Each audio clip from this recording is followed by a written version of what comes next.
সাইয়্যিদিনা আমার নবী নূরের নবী রাস্তা দিয়ে হেঁটে যায়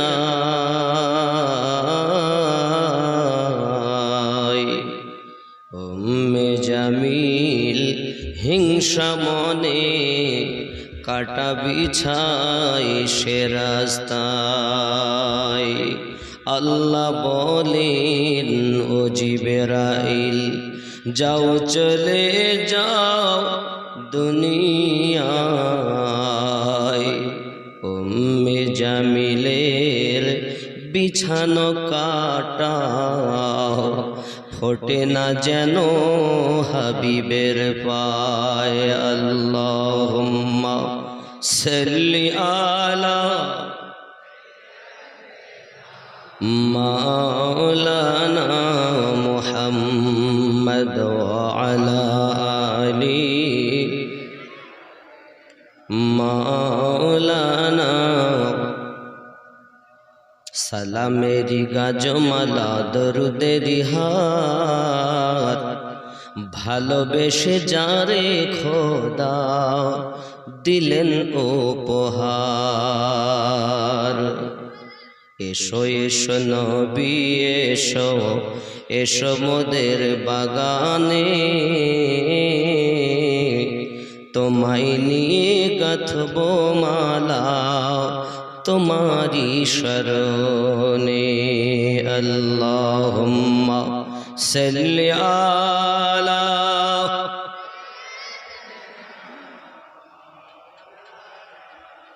মুহাম্মদ ওয়া আলা আলি সাইয়্যিদিনা सल्लल्लाहु अलैहि वसल्लम। खाक हो जाए आदू जलकर मगर हम तो रदा दम में जब तक दम है जिक्र उनका सुनाते जाएंगे। गौर से सुन तो रजा काबे में आती है सदा काबे से आती है सदा मेरी आंखों से मेरे प्यार का रोजा देखो। हाजियों आओ शहंशाह का रौजा देखो काबा तो देख चुके हो अब काबे का काबा देखो। মহান আল্লাহ পাকের দয়াতে বিপ্রকালী জামে মসজিদের উন্নতি কল্পে বিপ্রকালী গ্রামবাসী বিন্দু অক্লান্ত পরিশ্রম করে রাতের প্রয়োজনীয় সময় পর্যন্ত বিরাট ধর্মীয় জালসার আয়োজন করেছেন। আল্লাহ পাক এই মেহফিল কে এবং আজকের বক্তা ও শ্রোতাকে তার হাবিবের সাদকাতে যেন কবুল করে নেন। জোরে বলুন আল্লাহুম্মা। আমরা সবাই আল্লাহর দরবারে কবুল হতে চাই না? হ্যাঁ গো, আমাদের হাজিরি যদি কবুল হয় আর কিছু লাগবে? আয় আল্লাহ, আজ আমাদের সকল বক্তা শ্রোতাদের জীবনের গুনাহ খাতাগুলো মাফ করে দিন। আরো জোরে বলুন আল্লাহুম্মা আমিন। কেউ যদি দোয়া দেয় তো সুবহানাল্লাহ বলতে হয়। কোথায় কি বলতে হবে তাই শিখতে পারলাম না, সারা জীবন ওয়াজ শুনতে। কেউ যদি বলে বাবা আমার বাড়ি আপনার নেমন্তন্ন, ইনশাআল্লাহ, আমরা মনে করেছি এই ইনশাআল্লাহ বলেছে মানে এ আর যাবে না। এই যে ধারণা, ইমানদারের কথা এটা নয়, এটা হলো কমজোর ইমানদের কথা। আর ইমানদারের কথা হলো এটাই, ইনশাআল্লাহ দাওয়াত কবুল করলাম, আমি দাওয়াত আপনার কবুল করেছি, ইনশাআল্লাহ আল্লাহ নিয়ে গেলে যাব। আল্লাহকে সদা সর্বদা স্মরণ করতে হবে। তো মোটে ইনশাআল্লাহ বলা তার অভ্যাসে পরিণত নাই। এখন বাজারে যাচ্ছে, একটা গরু কিনবে কুরবানি সামনে, রাস্তায় গরু কিনতে যাবে, তো বন্ধুর সঙ্গে দেখা, কোথায় যাচ্ছ? কেন? বেলডাঙ্গার বাজারে গরু কিনতে যাব। তা ইনশাআল্লাহ বললে ভালো হতো না? পকেটে পয়সা, বাজারে গরু গেলেই পাবো, তো আবার ইনশাআল্লাহ কিসে? এখন বাজারে গিয়ে গরু খরিদ করবে, ঘুরছে, দেখছে, দেখতে দেখতে পকেট মার তার টাকা পকেট মেরে নিয়েছে। গরু দেখা হয়ে গেছে, পকেটে হাত দিয়ে দেখো ফাঁকা। বাড়ি আসছে, বন্ধুর সঙ্গে আবার দেখা রাস্তায়, বন্ধু খবর গরু কই? তো ইনশাআল্লাহ চুরি হয়ে গেছে টাকা। মানে যখন ইনশাআল্লাহ বলার দরকার তখন বলিনি, এখন বলতেছে। কথা বুঝতে পেরেছেন? তা আমাদের অবস্থা হয়ে গেছে এমন, কেউ দোয়া দিচ্ছে আমাদের জন্য, আমরা বলছি সুবহানাল্লাহ, কেউ বলছে ইনশাআল্লাহ। কখন বলতে হয় ইনশাআল্লাহ তাও জানি না, আবার কখন বলতে হয় সুবহানাল্লাহ তাও জানি না। বাবাজি, আল্লাহ আমাদের বুঝ শক্তি দান করুক, জোরে বলি আমিন।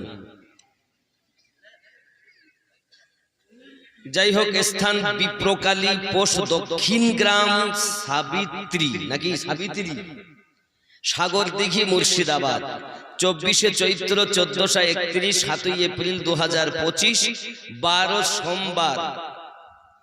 সম্মানিত নির্বাচিত আজকের জালসার স্বনামধন্য সভাপতি সাহেব তথা আরজ গুজার বিপ্রকালী যুবকবৃন্দ, সেক্রেটারি আব্দুর রহিম শেখ, জনাব মাওলানা মোহাম্মদ ইসহাক আলম রেজভী সাহেব, দ্বিতীয় নম্বরে জীবনী বক্তা জনাব মাওলানা আব্দুল হান্নান রেজভী সাহেব, ঝাড়খণ্ড। এরপরই জীবনী বক্তা জনাব কারি মাওলানা আবু সুফিয়ান সাহেব, পেশ ইমাম, বিপ্রকালী, পশ্চিম পাড়া, যিনি এত সময় বক্তব্য রাখছিলেন।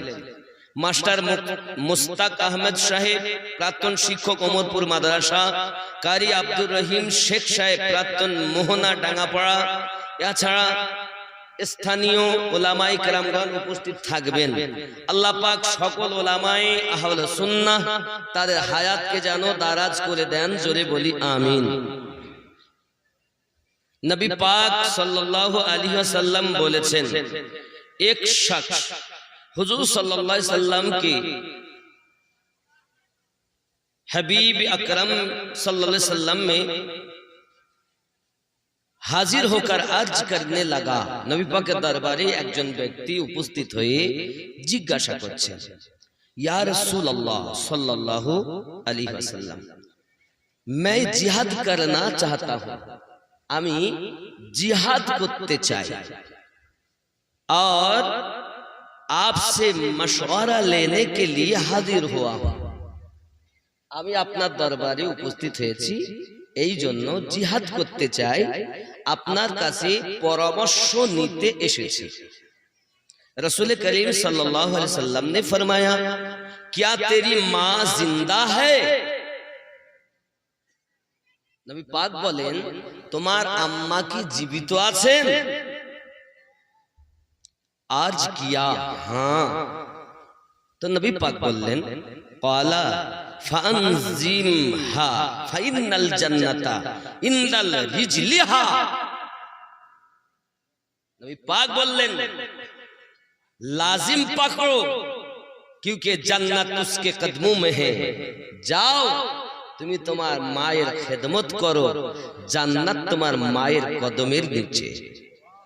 মিশকাত শরীফ 421 পৃষ্ঠাতে নবী পাক নিজ জবানে এই কথা বলেছেন, জোরে বলুন। তাহলে মায়ের কদমের নিচে জান্নাত কে বলেছেন? রাসূল করিম বলেছেন। এখন আমাদের প্রয়োজন সেই মায়ের খেদমত করা, আমরা করি। সকালবেলা উঠেছি, ওঠার পরে যদি মায়ের হাতে চুমা দিই, আব্বার হাতে চুমা দিই, যদি কাজে কর্ম ব্যবসা বাণিজ্যে যাই, আল্লাহ পাক মুসিবত দূর করে দিবেন। কিন্তু ওই মাকে তো কথাই বলে না 3 মাস ধরে ছেলে। কেন? বিবির সঙ্গে তার মিল নাই, বিয়ে করা স্ত্রীর সঙ্গে মায়ের কথা নাই, ঝগড়া হয়েছে। এখানে এরকম না, এরা ভালো, মায়ের খেদমত করে সন্তানগুলো। ও বাবা, রাসূল করিম রউফুর রহিম, তিনি এমন একজন নবী, নবী পাক সাল্লাল্লাহু আলাইহি ওয়াসাল্লামের দরবারে আমরা সবাই হাজির হতে চাই যে আল্লাহ যদি মদিনা দেখাতেন আমাদের নসিব ভালো হতো। তো হবে কেমন করে? আমরা নবীর উম্মত বলে দাবি করি, কিন্তু আমাদের সবকিছুই তো শেষ। प्यारा नबी सल्लल्लाहु अलैहि वसल्लम बोलें, और जिसे अल्लाह तबारक ताला की खुशनुदी हासिल हो जाए उसे जन्नत मिल जाती है। যার উপরে মা বাপ সন্তুষ্ট তার উপরে খোদা সন্তুষ্ট, আর খোদা যার উপরে সন্তুষ্ট হয় জান্নাত তার উপরে ওয়াজিব হয়ে যায়। কি হয়ে যায়? জান্নাত ওয়াজিব হয়ে যায়। ওয়াজিব বলতে অবধারিত হই। अब्बा हमारा आरो देखुन, खुसूसी तौर पर अपने माँ बाप का बुढ़ापा पाए और उनकी खिदमत करने के जन्नत हासिल कर ले। विशेष करे बाप माँ जखन बयस्क হয়ে যাবে, বয়স্কা হয়ে যাবে মানে বৃদ্ধা বৃদ্ধ হবে, বৃদ্ধ এবং বৃদ্ধা হবে, তখন তাদের খেদমত বেশি প্রয়োজন। सैयदना अबू हुरैरा रदियल्लाहु ताला अन्हु से रवायत है कि हुजूर अकरम सल्लल्लाहु अलैहि वसल्लम ने फरमाया, खाक आलूद हो उसके नाक, ध्वंस हो कोई व्यक्ति, खाक आलूद हो उसके नाक, खाक आलूद हो उसके नाक, ধ্বংস যেন হয় ওই ব্যক্তি, ধ্বংস যেন হয় ওই ব্যক্তি। आज किया गया किस शख्स की, জিজ্ঞাসা করা হচ্ছে হুজুর কোন ব্যক্তি ধ্বংস হবে? নবী পাক সাল্লাল্লাহু আলাইহি ওয়াসাল্লাম বললেন, ক্বালা মান আদরাকা ওয়ালিদাইহি ইনদাল কিবারা আহাদাহুমা আও কিলাহুমা লাম ইয়াদখুলিল জান্নাহ। সহিহ মুসলিমের হাদিস। নবী পাক বলেন, सही मुस्लिम व मिशकात 418 पृष्ठाएं, फरमाया उसकी वही व्यक्ति जो अपने वालिदीन को बुढ़ापा की हालत में पाए, जे निजेर बाप एवं माँ के वृद्ध एवं वृद्धा अवस्थाय पेलो, उसकी जो अपनी वालिदीन को बुढ़ापा की हालत में पाए, एक को या दोनों को, भाई एक जन के নইলে দুজনকে, কেউ বাপ পেল আর কেউ বাপ পাইনি, মা পেল। কোন অবস্থায় পেল? বৃদ্ধ অবস্থায়। নবী পাক কি বললেন, ফির জান্নাত না চলা যায়, তারপরও সে মা এবং বাপের কাছ থেকে জান্নাত হাসিল করতে পারেনি, ওই ব্যক্তি ধ্বংস হোক। তাহলে বোঝা গেল মায়ের কাছে বাপের কাছে দুটি দোয়া পাওয়া যায়। একটি হলো জাহান্নামী দোয়া আর একটি হলো জান্নাতি দোয়া। যে ব্যক্তি জান্নাতে দোয়া নিতে পেরেছে, জান্নাত কামাতে পেরেছে, ওই ব্যক্তির জন্য সুসংবাদ, সুখবর, জান্নাতের সুখ তার জন্য। কেন? মা তার প্রতি রাজি, বাপ তার উপরে রাজি। জোরে বলুন সুবহান। কথা কি বুঝতেছেন? আরো দেখুন, আমি আপনাদেরকে সামিনে কেরাম कुरान व हदीस मुबारक वालिदीन की खिदमत बिलखुसूस बूढ़े पाक के साथ सुलूक किया जाए। रब करीम कुरान शरीफের ভিতরে বলেছেন, ওয়াতানহারহুমা, তোমার মা আর বাপ যেন উহু আওয়াজ না বার করে। যদি মা, ও আমার বেটা এই কথা বললো, বাপ যদি একবার বলে আমার বেটা এই কথা বলেছে, তার সমস্ত আমলে আগুন ধরে যাবে। খবরদার নিজের বাপ আর মায়ের খেদমত করো, খেদমত করো। নসিব ভালো যে বয়স্ক ও বয়স্কা মা বাপকে তুমি পেয়েছো, তোমার ভাগ্য ভালো। জান্নাত তাদের কাছ থেকে কামিয়ে নাও, কারণ বাপ আর মা হলো তোমাদের জন্য জান্নাত। জোরে বলবে সাহাবী রাসূল হাজির, ইয়া নবী আল্লাহ, ইয়া রাসূল আল্লাহ, জান্নাত কোথায়? নবী বলেন আম্মা জানের কদমের তলে। আবার একজন সাহাবী হাজির হয়ে গেলেন, ইয়া রাসূলুল্লাহ সাল্লাল্লাহু আলাইহি ওয়াসাল্লাম, জান্নাত কোথায়? নবী আবার বলেন মায়ের কদমের তলে। হুজুর আবার কোথায়? নবী আমার বলেন আম্মা জানের কদমের তলে। আবার প্রশ্ন করেন হুজুর জান্নাত কোথায়? নবী আমার বলেন জান্নাত তোমার পিতার কদমের তলে। 3 তিনবার মায়ের জন্য হুকুম দিয়েছেন, একবার পিতার জন্য হুকুম দিয়েছেন। নবী আমার জুবান মোবারকায় বোঝাতে চেয়েছেন, আয় আমার উম্মতানেরা জেনে রেখে দাও, মায়ের কদমের নিচে জান্নাত, বাপ হলো জান্নাতের দরজা। তিনবার হক কার? কথা বলুন। মা যদি সিনেমা দেখে, সিরিয়াল দেখে, তা বাচ্চা সিরিয়াল দেখা হবে না? এখানকার মায়েরা সিরিয়াল টিরিয়াল দেখে টাকে না, সিনেমা দেখে না, সিরিয়াল দেখে না, মোবাইল নিলেও আল্লাহ আল্লাহ রসুলের বাণী শোনে, কোরআন হাদিস পড়ে, এরা শোনে টোনে না। আমি লিখিব চিঠি দিব তোমায়, চিঠি পৌঁছে দিও রোজায়। আমি লিখিব চিঠি দিব তোমায়, চিঠি পৌঁছে দিও রোজায়। কবে আসবে মদিনার পায় গো, গায়ে বাঁধব হাজিদের ইহরাম। সুবহানাল্লাহ বলেন। কবে আসবে মদিনার পায় গো, গায়ে বাঁধব হাজিদের ইহরাম। আমি ঘুরব মদিনার চারিপাশ, দু চোখে দেখব সবসে গুম্বা। কি দেখব? কি দেখব? আমি ঘুরব মদিনার চারিপাশ, দু চোখে দেখব সবসে গুম্বাদ।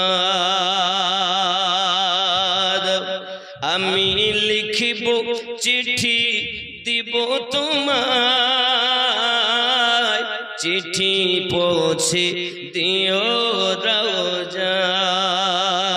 জোরে হবে। তৃষ্ণায় কাতর আমার এ মন, তৃষ্ণা মিটাবে কবে জমজম, সে পানি মাখবো আমি সারা গায়, চিঠি পৌঁছে দিও রোজায়। আমি লিখিব চিঠি দিব তোমায়, চিঠি পৌঁছে দিও রোজায়। জোরে হবে। আমি লিখিব চিঠি দিব তোমায়, চিঠি পৌঁছে দিও রোজায়।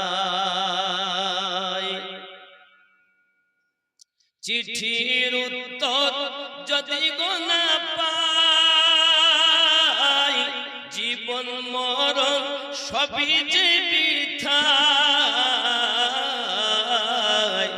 যে প্রেমের চাদর ওয়াইস কুরনির গায়, যে প্রেমের চাদর ওয়াইস কুরনির গায়, সে প্রেম নসিব করো গো আমায়।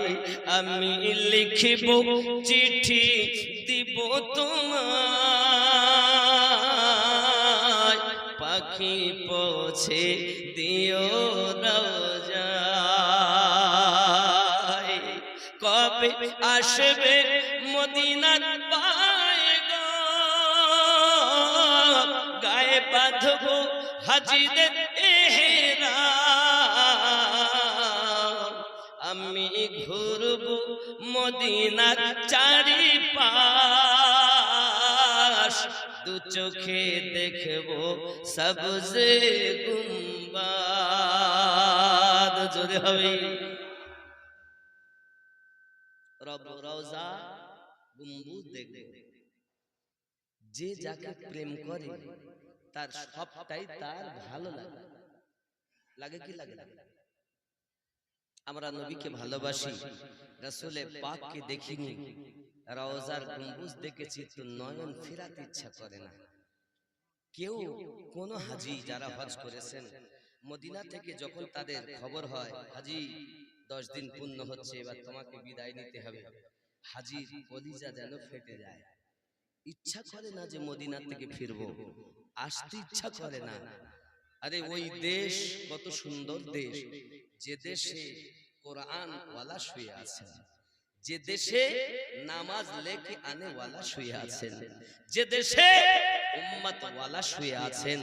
পৃথিবীর জমিনে আল্লাহ আমার নবীকে বলেছেন রউফুর রহিম। আল্লাহ হলেন রহমানুর রহিম, নবী হলেন রউফুর রহিম। হে বাবা, এই জন্য ওই নবীকে যারা প্রেম করেছে ইহ জগতেও লাভ, পর জগতে আমাদের মধ্যে সেই প্রেম না। বাবজি আমার প্রেম করুন, প্রেম করুন নবীকে। সাহাবী রাসূল করেছেন। উবাইস কুরনির মতো পাগল রাসূলে পাককে দেখার চিন্তা করেছেন, আশা করেছেন, দেখতে পারেন, খুব চেষ্টা করেছেন। সরজমিনে দুনিয়ার বুকে তার খাওয়া দাওয়া ভালো ছিল না। ইয়ামিন প্রদেশের কোন দেশের দিকে প্রিয় নবী আমার সিনা মুবারাকাকে টেনে দিয়ে আপনার কিনা দাঁড়িয়ে আছেন। সাহাবী রাসূল জিজ্ঞাসা করেন হুজুর এমনি করে আপনি কেন দাঁড়িয়ে আছেন? আমার আপনার নবী বলেন সাহাবী ওমর ও সাহাবী আবু বকর, আমার প্রাণের সাহাবায়ে কেরাম আপনারা যারা উপস্থিত জেনে রাখুন, আমি ইয়ামিন প্রদেশের দিক থেকে একটি সুঘ্রাণ অনুভব করতেছি। আমার নবী পাক বলেন সুঘ্রাণ। সাহাবী রাসূল বলেন হুজুর এই সুঘ্রাণটা কিসের? আমার নবী পাক বলেন একজন আমার আশিক ওই কুরুন গ্রাম এলাকায় জন্মগ্রহণ করবে, তার নাম হবে উবাইস। সে আমাকে ভালোবাসে, আমি নবীও তাকে ভালোবাসি। যদি বলো নবী আমার ভবিষ্যৎ খবর দিচ্ছেন বাবা। প্রিয় নবী সাল্লাল্লাহু আলাইহি ওয়াসাল্লাম যখন এমনি করে দাঁড়িয়ে আছেন, সাহাবী রাসূলেরা বলেন হুজুর আপনি কেন এমন করে দাঁড়িয়ে আছেন? সে যদি আপনাকে ভালোবেসে থাকে একবার কেন আপনাকে দেখা করতে আসে না? প্রিয় নবী সাল্লাল্লাহু আলাইহি ওয়াসাল্লাম বলেন সাহাবীরা পৃথিবীর জমিনে সে আমাকে ভালোবাসে, তবে জগতে তার আম্মা বেঁচে আছেন, আব্বা দুনিয়াতে নাই, আব্বা দুনিয়াতে নাই, তাই সে মায়ের খেদমত করেন তিনি। তার মা পায়ে চলতেও পারে না, চোখে দেখতেও পায় না, তাই সেই উবাইস মায়ের খেদমত করে বলে আমি নবীকে দেখা করতে আসতে পারে না। তবে জেনে রাখো আমি নবী জানিয়ে দিলাম আমি তাকে মোহাব্বত করি। কি করে নবী ঘোষণা দিচ্ছেন। রাসূল আমার আরো খবর দিলেন ও সাহাবী রাসূলেরাও তোমরা ভালো করে জেনে রাখো আমার উবাইস কুরনি এমন একজন ব্যক্তি, সে যদি দোয়া চায় এক শ্রেণীর লোক বলবে দোয়া করা যাবে না, কিন্তু নবী বলছেন দোয়া ও মাকফুল ইবাদা, ইবাদতের মগজ হলো দোয়া। এ আমার সোনা মানিকেরা নবী আমার বললেন সে যদি একবার আল্লাহ পাকের কাছে দোয়া চায় তাহলে তার দোয়ার বরকতে বনি কাবিলা এবং বনি ওজর বংশের যত বকরিতা রয়েছে ওই বংশে ওই বকরির গায়ের লোম যত সেই লোম পরিমাণ পাপী উম্মতকে ওই উবাইস কুরনির দুয়ার বরকতে আল্লাহ পাক জান্নাতি বানায়া দেবে। কেন চিনলি না রে মন, কেন বুঝলি না রে মন, আমার হুজুর আগারি আউলিয়া কেমন। মোহাব্বতে পড়ুন কেন চিনলি মন, কেন বুঝলি আরো জয় কেন চিনলি না রে মন, কেন বুঝ মন আমার হুজুর আগারি আউলিয়া হে নয় রূপে আকার নিল, ছলেতে জগৎ মাতাইল, নয় রূপে আকার নিল, ছলেতে জগৎ মাতাইল, হুরুপরি জিন ফেরেশতা প্রেমেতে মাগুন কেন চিন। আপনাদের আওয়াজ হয় না একটু জোরে, কেন চিনলি না, কেন বুঝ মন আমার হুজুর আগারি আউলিয়া। জোরে বলুন সুবহানাল্লাহ। শেখ দিঘি বিপ্রকালী নাকি? এই সেই শেখ দিঘি পাশেই আমার হুজুর কিবলা রহমাতুল্লাহ আলী গ্রামে এসেন। ব্যাঙের পোনার জ্বালায় হুজুর করা যায় না। আর হুজুর বলছে কই ব্যাঙ, ওই ব্যাঙের বাচ্চা কই, হাত দিলেন এই গেল সেই গেল। তা আল্লাহর ওলির কথা সৃষ্টি জীবেরা শোনে, কিন্তু এক শ্রেণীর মানুষ আল্লাহর ওলি না চেনে। এরা তো মাঝে মাঝে বলে নবীও আমাদের মতো। জোরে বলুন নাউজুবিল্লাহ। হ্যাঁ বাবা, যারা চিনেছে তারাই তো মজেছে। কেন চিনলি না রে মন, কেন আরো জোরে, কেন চিন মন, কেন বুঝ আমার হুজুর আগারি আউলিয়া। হায় হায়, চিনতে পারে সাধ্যকার, চিনিবা ইচ্ছা যা, চিনতে পারে সাধ্যকার, চিনিবার ইচ্ছা যা, হৃদয়ে চোখ ধরিয়া দেখো কেন দুর্ভিক্ষণ, কেন চিন মন, কেন আরো জোরে, কেন চিনলি না রে মন, কেন বুঝলি আমার হুজুর আগারি আউলিয়া কেমন। চিনতে পারে সাধ্যকার, চিনিবার ইচ্ছা যার, চিনতে পারে সাধ্যকার, চিনিবার ইচ্ছা যার, হৃদয় চক্ষু ধরিয়া দেখো কেন দুর্ভিক্ষণ, কেন চিন কেন বুঝলি না রে মন আমার হুজুর আগারি আউলিয়া কেমন। আরো জোরে হবে।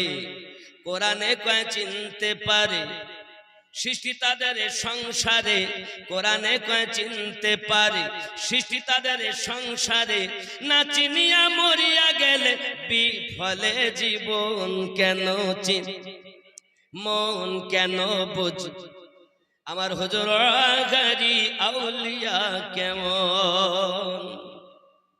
কোরআনে কয় চিনতে পারে সৃষ্টি তাদের সংসারে, না চিনিয়া মরিয়া গেলে বিফলে, কেন চিনি কেন বুঝলি না রে মন আমার হুজুর আগারি আউলিয়া কেমন। অলক্ষতে লক্ষ্য করি, হৃদয়ে চোখ ধ্যান করি, অলক্ষতে লক্ষ্য করি,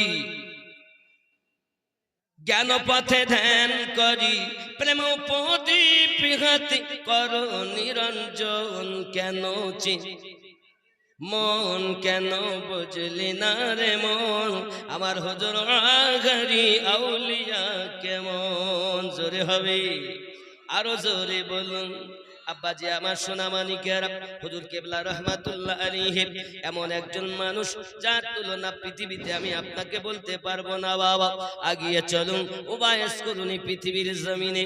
আমার নবী পাকের আশিক হলেন তিনি, নবীও আশিক মাশুক হলেন তার। উভয়ের প্রেম উভয়ের জন্য বাবা। হযরত ওমর রাদিয়াল্লাহু তাআলা আনহু বলছেন, হুজুর আপনাকে যদি সে ভালোবাসে তাহলে তার নাক নকশা কেমন? আমার নবী পাক বলেন তার মাথার চুলগুলো উস্কো খুস্কো, সিনাটা চওড়া, দুই কাঁধ একটু ফয়সালা থাকবে, খুব লম্বা হবে না, খুব বেটেও হবে না, মাঝারি কদের হবে। জেনে রাখো তার দুই কানে ফয়সালা আছে, এমন করে আপনার একটু কানটা দুটো ভাগের দিকে বেশি দেখা যাবে। তার বাম হাতে একটি হাতের কাছে দেখবে একটা দাগ আছে, পকচের দাগ 1 টাকা পরিমাণ। তার নাম হলো উবাইস কুরনি। সে আমার প্রেমিক, আমি নবী তাকেও ভালোবাসি। সুবহানাল্লাহ, সুবহানাল্লাহ। প্রেম কারে বলে? এ যুবকেরা, আমার প্রেম শুধু দাবি করলেই প্রেম হয় না রে বাবা। অনেকেই বলেছে আমরা ভালোবাসি, যেমন মনে করুন মজনু ভালোবাসে লাইলিকে। আমরা নবী ভালোবাসি তো, দাবিদার তো সবাই। অলিকে ভালোবাসি, দাবিদার তো সবাই। তো ভালোবাসা দেখুন একটুখানি বুঝাচ্ছি লাইলি মজনু দিয়ে। লাইলি মজনুর প্রেমের পাগল। মজনু আপনার কিনা প্রেম করে। এমন সময়তে মজনু বাবাজি আমার কি করে জানেন? দেওয়ালকে চুমা খায়। দেওয়াল। লোকে বলে হ্যাঁ রে মজনু তুই পাগল, তো সত্যি পাগল? দেওয়ালে চুমা খেয়ে কি হবে? বলে তোমরা দেখো দেওয়াল, এই দেওয়ালের ভিতরে যে বসবাস করে আমি তার মহাব্বতে চুমা খাই। বন্ধুরে, এই কথা যখন মজনু বলেছে, এমন সময়তে মজনুর কাছে লাইলি আপনার দুধ পাঠায়, দুধ প্রতিদিন।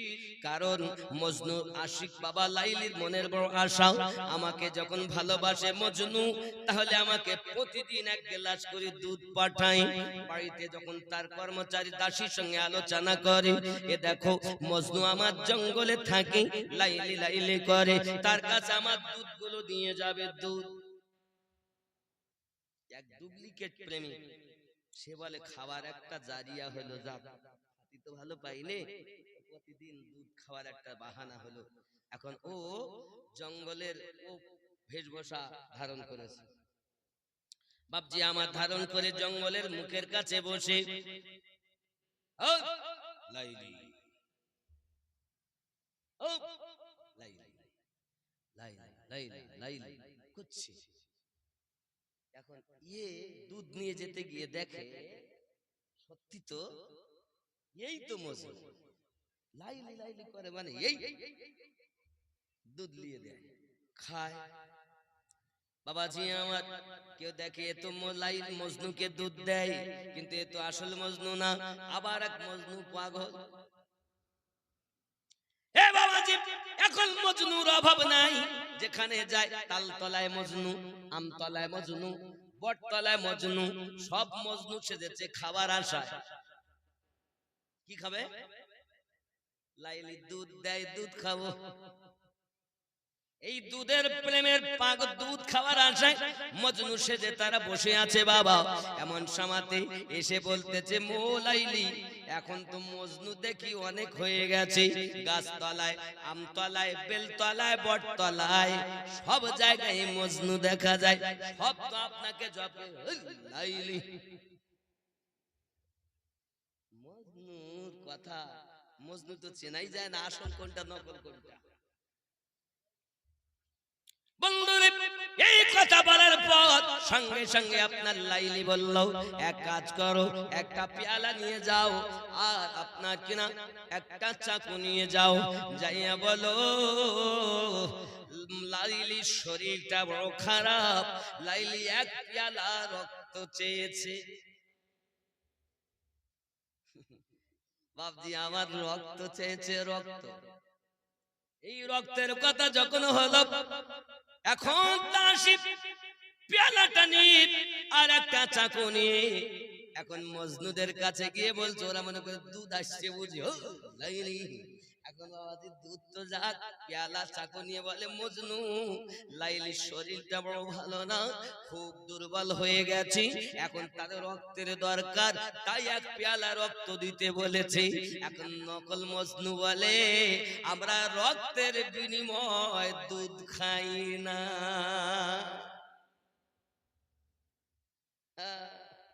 রক্তের বিনিময় দুধ খাই না। বেলতলায় গেল, রক্তের বিনিময়ে দুধ খাও না। আব্বা আমার জামতলায় গেল, একই খবর, বটতলায় একই খবর। হে যুবকেরা আমার, এখন মজনু দেখতে দেখতে সব ফাঁকা, কে আছে গায়ের রক্ত দেবে তাকে? সম্ভব নয়। বলে এতদিন খাইয়েছে, এবার বাড়ি পৃথিবীর জমিনে তদরূপ আমাদের নরেন্দ্র মোদী সরকার এতদিন আমাদের দিয়ে খাইয়েছে, এবার আমাদের রক্ত চুষে বার করবে বলে আমাদের পিছনে হাত আদা জল খেয়ে লেগে গেছে। বুঝতে পারেন? বলে তোদের রক্ত লিব, তোদের থাকতে দেব না, তোদের বাঁচতে দেব না, তোদেরকে ঘর ছাড়া করব। জেনে রাখো সোনা মানিকেরা আমার, আমাদের সরকার, আমরা তার প্রতি বড় আশাবাদী, কিন্তু সে আমাদের করেছে কি আস্তে আস্তে আমাদের টাকা নিয়ে আমাদেরই দেয়। ওয়াকফ সম্পত্তি হল আমাদের, আমাদের টাকা নিয়ে আমাদেরই দেয়। আবার এখন বলে ওয়াকফ সম্পত্তি হাতাতে চায়। যুবক আমার সোনা মানিকেরা, এখন আমরা মুসলমান জীবন থাকতে আমরা সরকারের কাছে আমাদের মসজিদের সম্পত্তি যেতে দেব না। প্রয়োজন হলে রক্ত দেব, ঠিক না? প্রয়োজন হলে আপনার কিনা ময়দানে নেমে আমরা বিশৃঙ্খলা ভাবে মিছিল মিটিং করতে চাই না, শান্তিপূর্ণ ভাবে সরকারকে আমরা জানিয়ে দিতে চাই আমরা ভারতের নাগরিক, উপযুক্ত আমাদের হক আপনাকে বুঝিয়ে দিতে হবে। কোথাও মসজিদ তুমি নিতে চাও, মসজিদ নিয়েছ, তুমি আমাদের মাদ্রাসা নিয়েছ, মরার পরও যে জায়গাতে শোবো ওই জায়গা তো পর্যন্ত তুমি হাতাতে চেয়েছ। তোমার মতো সরকার একটু চিন্তা ভাবনা করা দরকার, নইলে আল্লাহ পাকের গজব তোমার প্রতি পড়তে দেরি হবে না। ঠিক কিনা বলুন? রাজি আছেন তো? দেওবন্দি আমরা চিনি না, শিয়া চিনি না, কাদিয়ানি চিনি না, লামোঝাবি চিনি না। আমরা এখন মুসলমান কলেমার ভাই এক প্ল্যাটফর্মে দাঁড়িয়ে, এখন আমরা এক প্ল্যাটফর্মে দাঁড়িয়ে বলতে চাই আমাদের হক সরকার তোমাকে দিতেই হবে, আমাদের হক দিতেই হবে, দিতে হবে, দিতে হবে। জোরে বলেন, আমাদের হক দিতে হবে। রাজি আছেন না? বলতে হক আমরা চাই, আমাদের হক আমরা চেয়েছি, আমরা আপনার নাগরিক, তাই বলে আপনি আমাদের প্রতি এত অত্যাচার করবেন কখনো মেনে নেওয়া যায় না। আমরা কিন্তু ওরকম আশিক নয়, রক্তের বিনিময়ে আমরা দুধ খাবো না। প্রয়োজনে আমরা রক্ত নিতেও পারি, প্রয়োজনে রক্ত দেশের জন্য দিতেও পারি, ঠিক না? আমরা মুসলমান, এই ভারতবর্ষে মুসলমানের রক্ত হে বাবাজি আমার হবে না কো ব্যর্থ। মুসলমানদের দ্বারাতে হে বাবাজি, মুসলিম সমাজের দ্বারাতে ভারতের ভিতর আমরা বুঝতে পেরেছি আমরা হলাম, এই ভারত স্বাধীন হয়েছে যুবকেরা আমার 1947 সালে। এখন ভারত স্বাধীন করেছে কি শুধু হিন্দু, খ্রিস্টান, জৈন, বৌদ্ধ? ভালো করে তলিয়ে দেখেন, মুসলমানরাই করেছে, কিন্তু নামগুলো চেপে দিয়ে তাদের গুলো নাম দিয়ে দিয়েছে। কারো নাম ছিল, নামগুলো কেটে দিয়ে ওদের গুলো আগে দিয়েছে, কিন্তু আসল সবকিছু দিয়েছে মুসলমান। কখনো তুমি মসজিদ ছিনিয়ে নিয়েছো, কাতার মসজিদ কিছু বলিনি, মালদাহার নিয়েছো আদিনা মসজিদ কিছু বলিনি, ছিনিয়ে নিয়েছো বাবরি মসজিদ, তবু আমরা সহ্য করে গিয়েছি। এবার তুমি আমাদের কলজাতে পা দিয়েছো, তোমার মতো সরকারের বরখাস্ত চাই, হয় তুমি তোমার গদি ছেড়ে দাও, নইলে এই হাত আমরা যেমন তুলতেও পারি আল্লাহর দরবারে দোয়া চাইবে, মুসলমানের বদদুয়ায় তোমার গদি শেষ হতে 10 দিন সময় লাগবে না।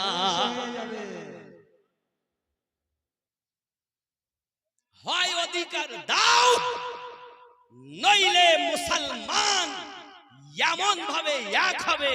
এখন যদি ওরা ভোট করে, ভোট খোদার কসম করে বলছি, নরেন্দ্র মোদীর ভোট যদি কালকেই করে, কালকেই যদি করে, আজ 7ই এপ্রিল জেনে নাও, 8ই এপ্রিল যদি ভোট হয়, ভারতের সারজমিনে সন্ধ্যা হওয়ার আগেই গোহারা হেরেছে নরেন্দ্র মোদী, খোদার কসম এটা আপনারা বুঝতে পারবেন। কারণ শিয়া, সুন্নি, কাদিয়ানি, লামোঝাবি যা যত দল আছে ৭৩টা দলের কথা নবী বলেছেন। এই ৭৩টা দল এখন আমরা ভারতের জমিনে এক হয়ে গেছি। জোরে বলুন, আমরা ৭৩ দল এক হয়েছি। পীর আছে আপন জায়গায়, মোহাব্বত আছে আপন জায়গায়, কিন্তু হুব্বুল ওয়াতান মিনাল ঈমান। রাসূলে পাক বলেন নিজের দেশকে ভালোবাসা ঈমানের লক্ষ্য। তুমি মনে করছো আমরা বাংলাদেশ থেকে এসেছি, পাকিস্তান থেকে এসেছি? ভারত আমাদের ছিল, ভারত আমাদের আছে। আপনার নাগরিক হিসাবে উপযুক্ত আমাদের অধিকার দিতেই হবে। যে আইন তুমি পাশ করেছো এখনো 24 ঘন্টার মধ্যে ফিরিয়ে নাও, নইলে ওদিন আসতে দেরি নাই যে তোমার পদস্খলন হবেই। পদস্খলন হবেই, কেউ রুখতে পারবে না।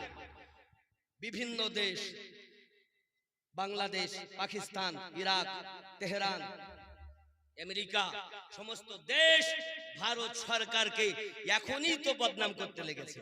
ইয়ার খেয়ে খেয়ে কাজ পেল না, এখন মুসলমানের রক্ত চুষে খাওয়ার জন্য লেগে পড়েছে।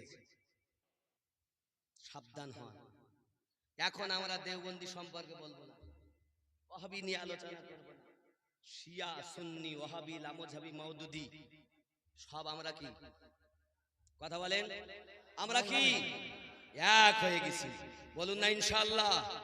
আমরা এখন এক কলেমার ভাই, সবাই এক।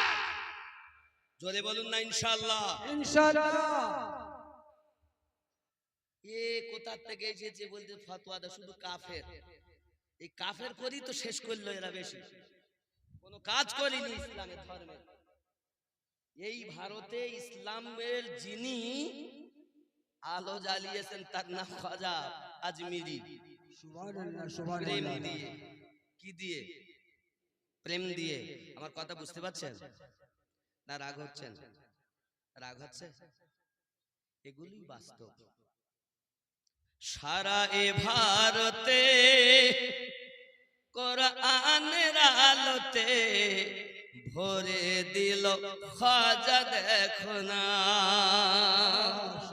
সারা এ ভারতে কোরআনের আলোতে ভরে দিল খাজা দেখো না। বলো না আমরা হাজার দিওয়ানা, বলো না আমরা মোহাব্বতে, বলো না আমরা হাজার না, বলো না আমরা হাজার।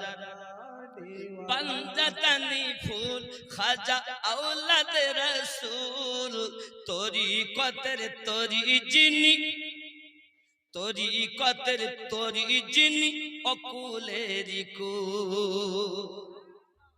পাঞ্জাতানি ফুল খাজা আওলাদ রাসূল, তরিকতের তরি যিনি অকুলের কুল।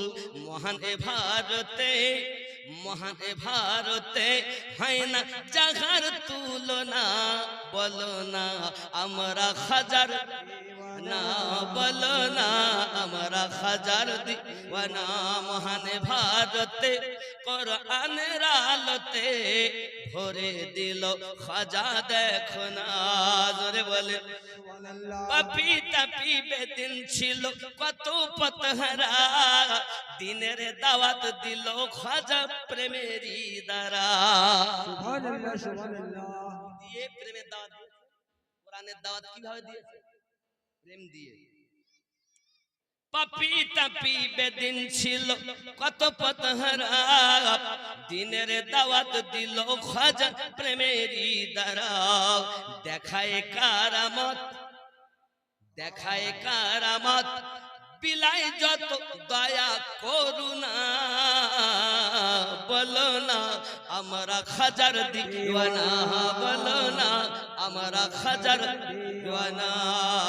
মহান ভারতে কোরআনের আলোতে ভরে দিল খাজা দেখুন জোরে ভাবে সুবহানাল্লাহ নামাজ রোজা ভারতে মসজিদে আজাদ পেয়েছি দিন ইসলাম হাজার অবদান হাজার অবদান ঠিক না বাবা বেশক মসজিদে আজান হচ্ছে খাজার অবদান নামাজ রোজা এ ভারতে মসজিদে আজাদ পেয়েছি দিন ইসলাম হাজার অবদান আলিয়া রহমান কয় আহমদ মামিনুদ্দিন কয় হয়ে যাও ইশকেতে ফানা বলো না আমরা খাজার দিওয়ানা জোরে হবে